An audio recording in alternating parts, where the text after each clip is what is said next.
Beth with the University of Florida Escambia County Extension, and we're back here in my garden at my house, and today we're planting bush beans.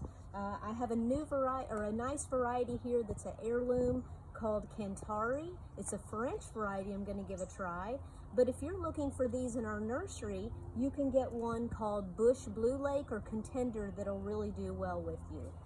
These are really easy to grow. It's one of the plants that we actually direct seed into the garden. Beans don't transplant well, so we actually want, when the soil's warm and we're past our frost, we can go ahead and install these. We take our seeds and we'll actually kind of in our row here, we're gonna plant these about an inch deep, and we're gonna space them about 3 inches apart. You don't want them too close. If you're planting multiple rows of these, you want them about between 12 and 18 inches between the row.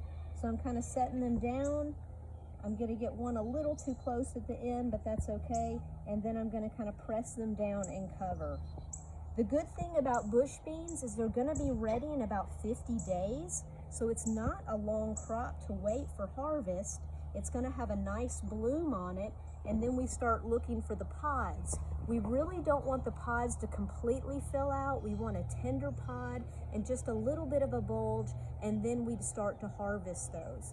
If you want to kind of have some crops where you don't have everything come on at once, plant another row of this about 10 days later.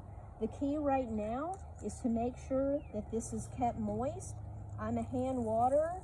That's not always the best for the home garden, and we'll talk about different irrigation systems later, but for now, just make sure they don't completely dry out.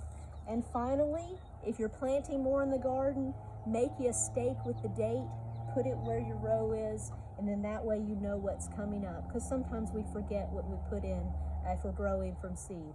We'll have more later from our home garden.